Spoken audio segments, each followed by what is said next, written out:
오늘 우리에게 주신 하나님의 말씀은 다니엘 9장 20절에서 27절까지 말씀입니다. 구약성경 1249페이지에 있는 다니엘 9장 20절에서 27절까지 말씀 교독하겠습니다. 내가 이같이 말하여 기도하며 내 죄와 내 백성 이스라엘의 죄를 자복하고 내 하나님의 거룩한 산을 위하여 내 하나님 여호와 앞에 간구할 때에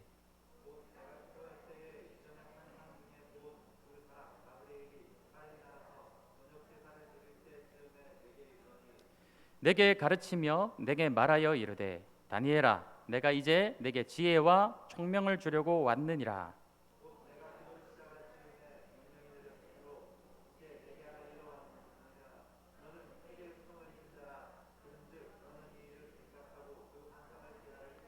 내 백성과 내 거룩한 성을 위하여 이른 이래를 기한으로 정하였나니 허물이 그치며 죄가 끝나며 죄악이 용서되며 영원한 의가 드러나며 환상과 예언이 응하며 또 지극히 거룩한 이가 기름 부음을 받으리라.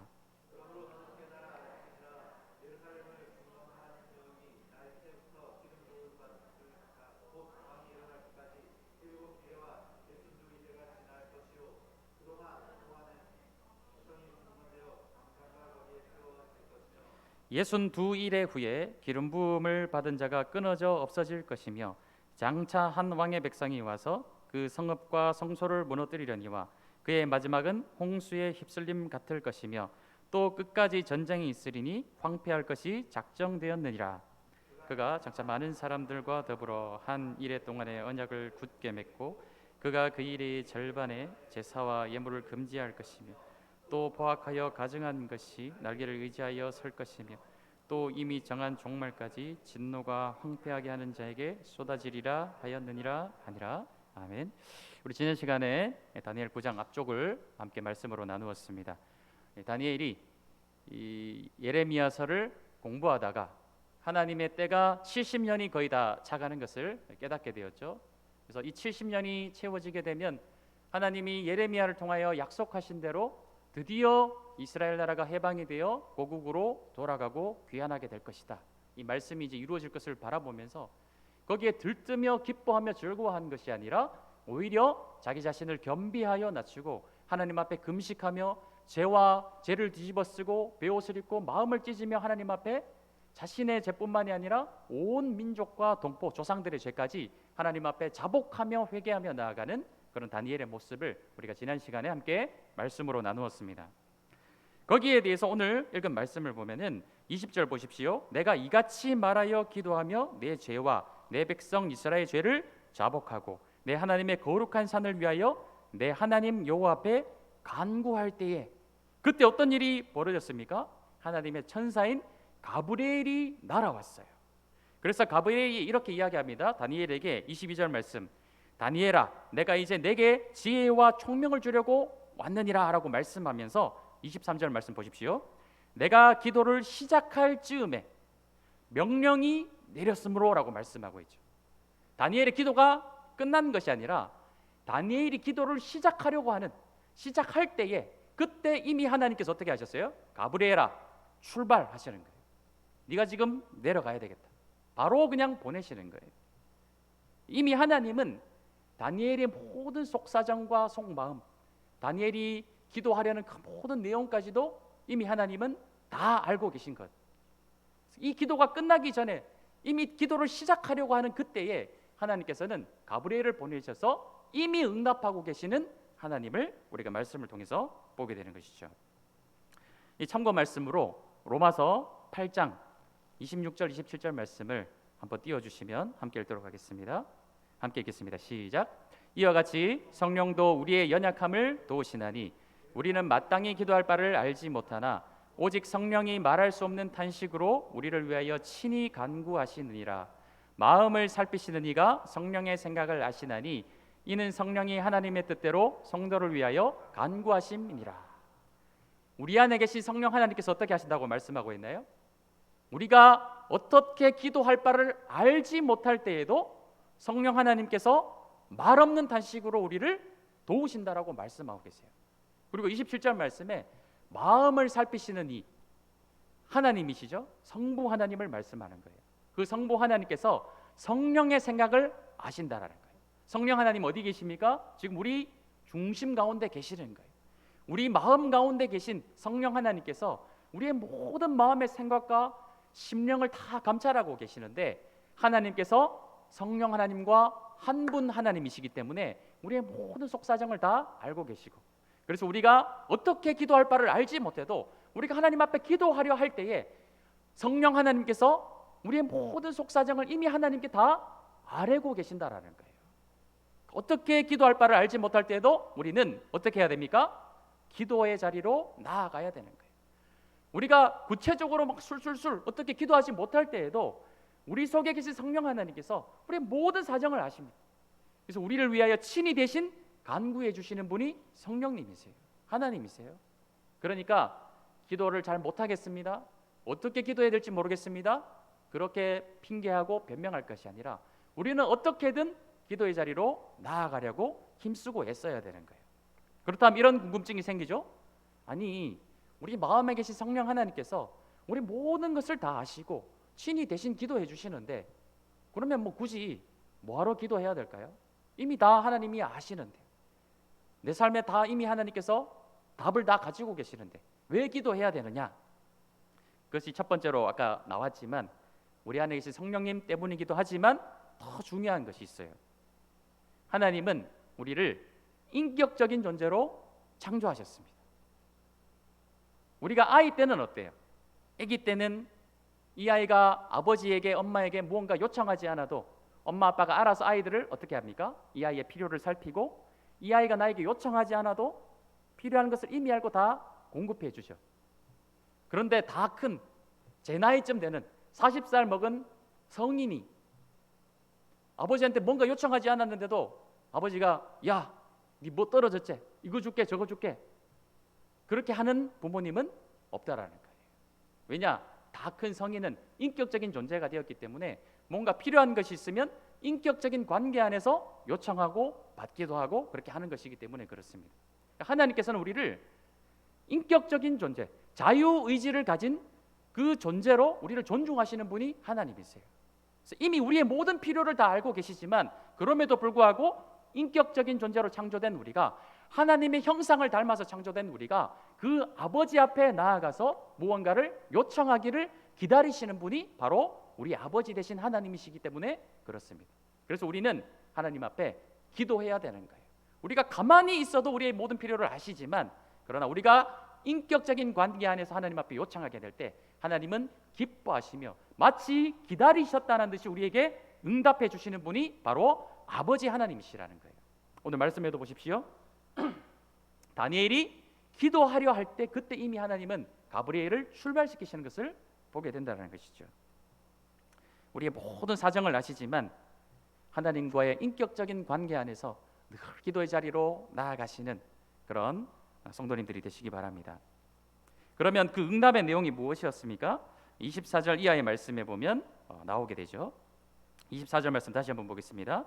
자, 내 백성과 내 거룩한 성을 위하여 71회를 기한으로 정하야 한다니라고 말씀하고 있죠. 자, 71회는 어떤 연수가 될까요? 자, 이 하루를 1년으로 좀 계산을 하도록 하겠습니다. 그러면 70이라는 것은 70이 되겠죠. 70년이 될 거예요. 70 곱하기 1회니까 7 하게 되면은 70 곱하기 7은 490년, 약 500년의 시간이 되게 되는 것이죠. 다니엘이 지금 예레미야서를 보다가 70년의 기한이 찼을 때 이 나라가 앞으로 정말 하나님이 약속한 대로 그렇게 되겠습니까? 라고 기도하고 있어요. 근데 거기에 대해서 하나님은 몇 배로 응답을 해주시는 것이죠?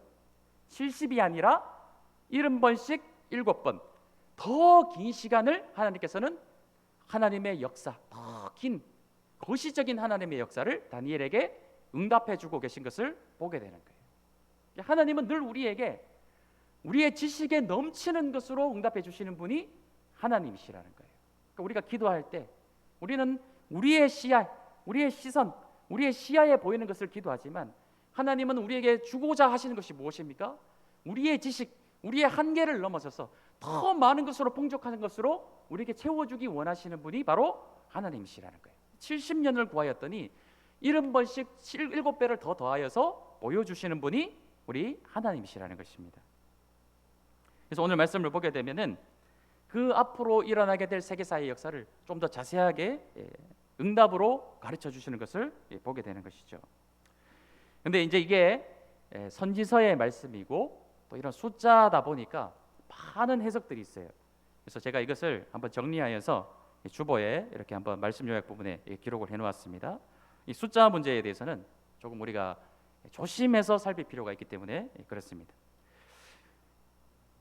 25절 말씀 중반부를 보겠습니다.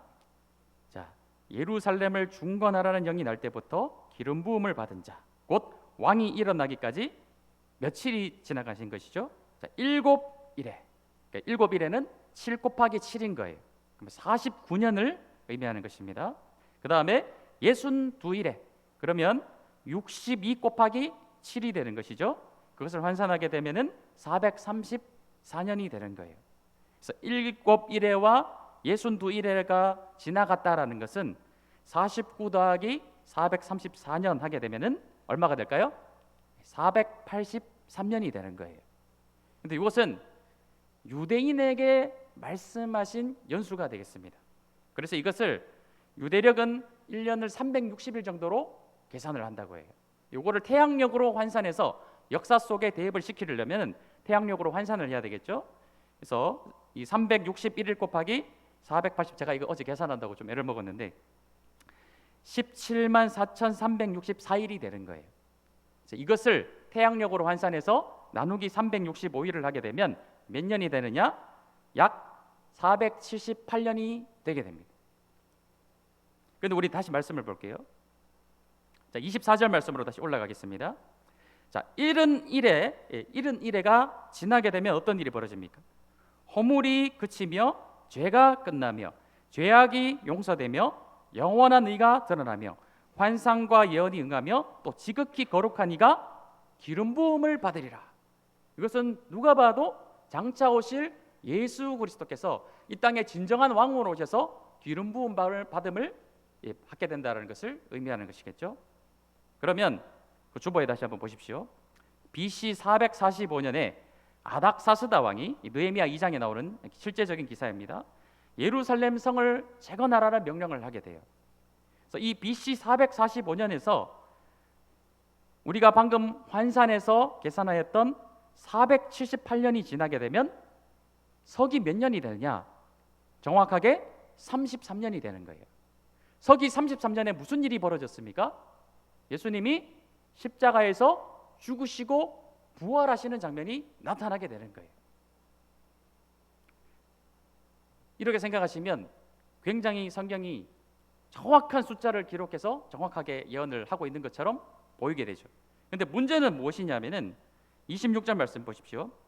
62일의 후에 기름 부음을 받은 자가 끊어져 없어질 것이며, 십자가의 사건을 이야기하는 것입니다. 장차 한 왕의 백성이 와서 그 성읍과 성소를 무너뜨리려니와 그의 마지막은 홍수에 휩쓸림 같을 것이며 또 끝까지 전쟁이 있으리니 황폐할 것이 작정되었느니라 라고 말씀하고 있어요. 자, 지금 70번씩 7회 490년이라고 처음에 말씀을 드렸어요. 그런데 우리가 아닥사스다 왕의 명령이 445년부터 483년, 483년을 490에서 483년을 빼게 되면 몇 년이 남게 됩니까? 490 빼기 483을 하면 몇 년이 남죠? 7년이 남게 되죠. 그러면 이 7년은 어떻게 해석을 해야 되느냐는 것이죠. 이것은 신학자들이 아무리 역사 속에서 찾아도 이 7년을 계산을 할 수가 없는 거예요. 그래서 어떤 분은 이 7년이 사실은 7이 아니라 70년이다 해서 서기 70년에 일어났던 7년 유대 독립전쟁, 그래서 결국 티투스 로마 장군이 쳐들어와서 예루살렘 성전과 예루살렘 성벽을 완전히 부셔뜨려 버리는, 완전히 멸망시켜 버리는 그 해를 의미한다라고 하기도 하고, 세대주의적인 해석이 있습니다. 약간 우리는 이것을 인정하지 않는데 이 7년이 아직 성취되지 않았다. 우리가 살아가고 있는 이 시도 아직 성취된 것이 아니라 앞으로 장차 7년 대환란을 맞이하게 될 것인데 27절에 나와 있는 적 그리스도가 나타나서 예루살렘 성전을 다시 재건할 것이다. 그래서 3년 반 동안에는 그들이 함께 예루살렘 성전이 지금 어떻습니까? 모슬렘 사원이 되어 있잖아요. 그것을 하나님의 성전으로 다시 회복을 해준다라는 거예요. 그래서 거기서 3년 반 동안에는 하나님을 대한 제사와 예배들을 다 회복할 것이지만 남은 3년 반은 27절 말씀이 나오죠. 이레의 절반에 제사와 예물을 금지하며 가증한 것이 날개를 의지하여 설 것이며 또 이미 정한 종말까지 진노가 황폐하게 하는 자에게 쏟아지리라. 그래서 7년 대환란의 마지막 제3성전이 세워지고 이런 일들이 앞으로 장차 벌어지게 될 것이다. 그래서 이런 너무나 많은 이런 해석들과 이론들이 막 존재를 하고 있어요. 그럼 과연 앞으로 정말 그렇게 될 것인가? 그것은 사실 아무도 사실은 알 수 없는 그런 일이 되겠죠. 그럼 이런 말씀을 우리가 좀 어떻게 해석을 해야 될지, 지금까지는 숫자 이야기하느라 잘 이해가 안 되셨을 수도 있는데 지금부터 잘 들으시면 되겠습니다. 지금부터 잘 들어보시면 마태복음 18장 21절에서 22절 말씀을 좀 찾아서 띄워주십시오.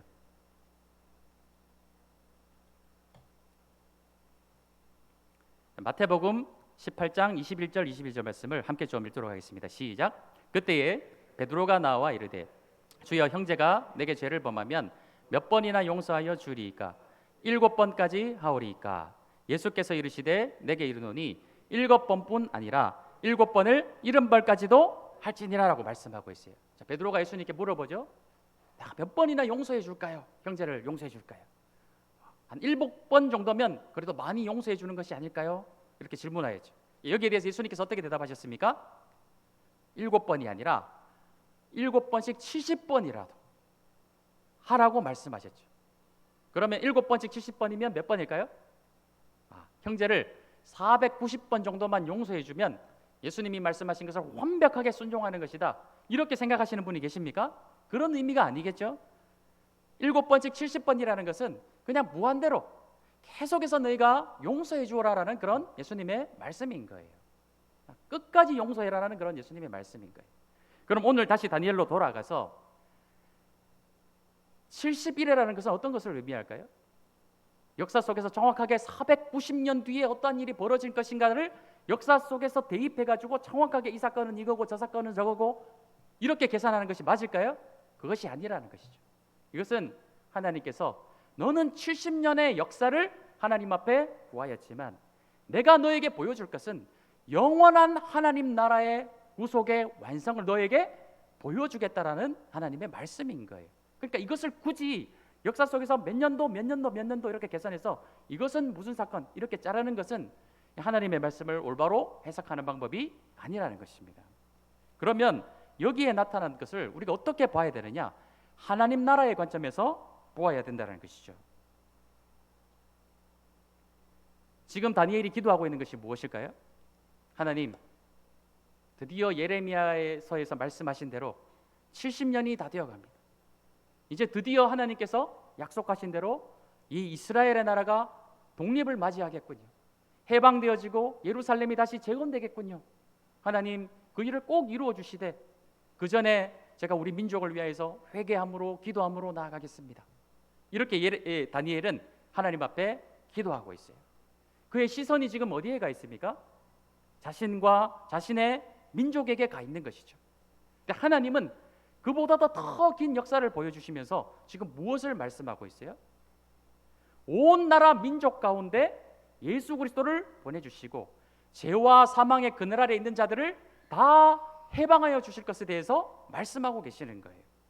다니엘은 자신의 좁은 시야로 자신의 일을 보았지만 하나님이 가르쳐 주시는 것은 온 역사 가운데 일하고 계시는 하나님의 큰 일을 다니엘에게 보여주고자 하시는 거예요. 시선이 다른 것이죠. 하나님의 이 큰 일에 대해서 우리가 좀 두 가지로 살펴보고자 하는데, 지금 계속해서 다니엘서를 통해서 하나님이 다니엘에게 보여주시고 느부갓네살에게 보여주시는 그 꿈의 내용들이 무엇입니까? 우리가 다니엘서 7장, 8장, 9장을 지나오면서 제국이 어떤 나라들인가, 인간 나라의 속성에 대해서 계속 가르쳐 주었죠. 곰 같은 나라가 일어서고 사자 같은 나라가 일어서고 표범과 같은 나라가 일어나서 피라미드 사회입니다. 피라미드 꼭대기의 정점에 있는 왕이 그 아래에 있는 자들을 점차 억압하고 지배하고 다스리고, 억압하는 자가 있으면 억압받는 자가 있고, 지배하는 자가 있으면 지배받는 자가 있는, 탈취하는 자가 있으면 빼앗기는 자가 있는 그런 나라들의 계속해서 수레바퀴처럼 일어났다가 무너지게 되고 일어나게 됐다가 무너지게 되는 그런 제국의 흥망성쇠에 대해서 가르쳐주고 있는 그런 내용이었죠. 그런데 마침내 임할 하나님의 나라는 어떤 나라인가요? 인자와 같은 자가 하나님의 보좌 우편에서 하늘의 권세를 받아가지고 이 땅 가운데 내려와서 그 권세를 독점하는 것이 아니라, 인간 제국, 인간 나라와 같이 독점하는 것이 아니라 온 나라 백성들에게 그 권세를 나누어 주고 온 나라 백성들과 함께 통치하며 다스리는 그 나라가 바로 하나님의 나라였죠. 그러니까 다니엘에게 보여주고자 하는 것은 마침내 임할 하나님의 나라는 인간의 제국과 같은 그런 나라가 아니라 바로 온 나라 백성들이 자유와 평등 가운데 억압함이 없고 지배함이 없이 모두가 함께 다스리며 함께 자유와 기쁨을 누리는 그 나라가 마침내 예수 그리스도를 통하여 이 땅 가운데 이루어지게 될 것이다. 이것을 보여주시는 것이 바로 하나님의 큰 일이라는 것입니다. 그것을 하나님은 이 가브리엘을 통해서 이 다니엘에게 응답을 해주고 계시다라는 것이죠. 오늘날 이 시대 하나님은 그 하나님의 나라를 어디에서 이루어가고 계실까요? 교회를 통해서 이루어가고 계시고 확장해 나가고 계시는 거예요. 교회의 할 일은 무엇입니까? 이 세상의 나라는 피라미드 구조예요.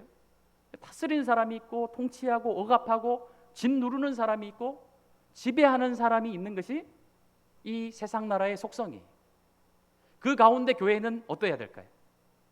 피라미드 구조가 아니라 역피라미드 구조가 되어서 권세를 잡은 자, 통치함을 잡은 자가 오히려 그 자신이 잡은 권세를 모두 함께 나누어주며 억압과 지배와 누름이 있는 것이 아니라 자유와 평등이 있는 그 하나님의 나라를 구현해내는 것이 바로 하나님께서 이 땅에 교회를 세우신 이유라는 거예요. 우리 새로운 교회가 나아가야 될 길이 바로 이 길인 줄로 믿습니다.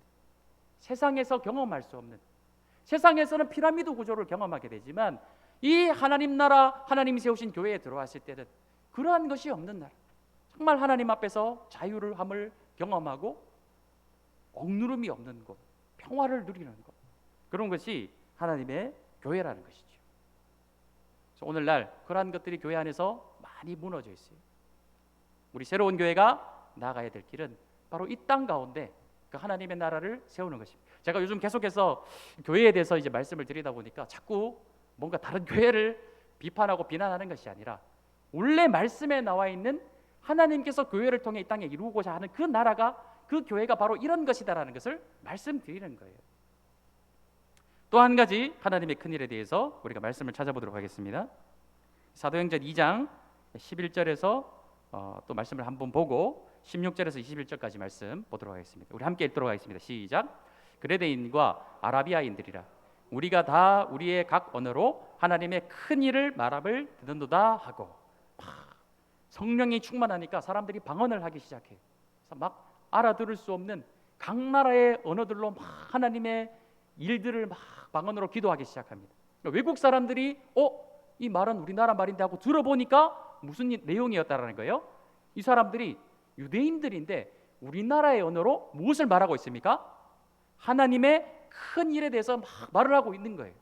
그 내용이 무엇이냐? 베드로가 알려주는 것이죠. 2장 16절 말씀부터 좀 길지만 함께 읽도록 하겠습니다. 시작. 이는 곧 선지자 요엘을 통하여 말씀하신 것이니 일러스되 하나님이 말씀하시기를 말세에 내가 내 영을 모든 육체에 부어주리니 너희의 자녀들은 예언할 것이요 너희의 젊은이들은 환상을 보고 너희의 늙은이들은 꿈을 꾸리라. 그때에 내가 내 영을 내 남종과 여종들에게 부어주리니 그들이 예언할 것이요 또 내가 위로 하늘에서는 기사를 아래로 땅에서는 징조를 베풀리니 곧 피와 불과 연기로다. 주의 크고 영화로운 날이 이르기 전에 해가 변하여 어두워지고 달이 변하여 피가 되리라. 누구든지 주의 이름을 부르는 자는 구원을 받으리라 하였느니라 말씀하고 있죠. 하나님의 큰 일이 무엇입니까? 이 땅 가운데 첫 번째로 선택하신 그 이스라엘 민족, 다니엘이 지금 너무나도 간절하게 기도하고 있는 나의 민족, 내 민족, 내 민족의 해방이 언제 이루어지겠습니까? 하나님 기도할 때 하나님이 말씀하신 하나님의 큰 일은 무엇일까요? 너희 민족뿐만이 아니라 장차 오실 예수 그리스도를 통하여 이 땅 가운데 모든 육체에게 하나님의 영을 부어주시겠다. 그 복음의 문을 온 세상 가운데 활짝 열어주시고 그날의 자녀들은 예언을 하고 청년들은 하나님이 주신 환상을 보게 되고 아비들은 꿈을 꾸게 되는 하나님 나라의 소망을 누구든 차별 없이 말하게 되는 그 하나님의 나라가 마침내 무한대의 하나님의 나라 가운데 이루어지게 될 거예요. 490년이 끝나는 게 아니라 영원한 하나님의 나라가 장차 임하게 될 거야. 그것을 다니엘을 통해서 오늘 우리에게 말씀하고 계시는 거예요. 오늘 우리는 그러한 시대를 살아가고 있습니다. 아직 하나님의 나라가 완성되지 않았어요. 예수님이 다시 오시는 그날에 마침내 완성될 거예요. 그러나 제가 늘 말씀드리듯이 아직 완성되지 않은 하나님의 나라에서 살아가고 있지만 우리는 이 세속적인 세상 가운데서 하나님의 나라를 이미 완성된 것처럼 살아가는 것이 바로 교회이다라고 말씀드렸죠. 그 나라를 살아내는 거예요. 그렇게 잘 안 되지만 몸부림치면서 살아내는 것이 하나님의 백성이며 하나님의 성도들의 삶인 것입니다. 말씀으로 결론하겠습니다. 우리는 모두가 나의 일, 나의 시간에 집중하면서 살아가죠.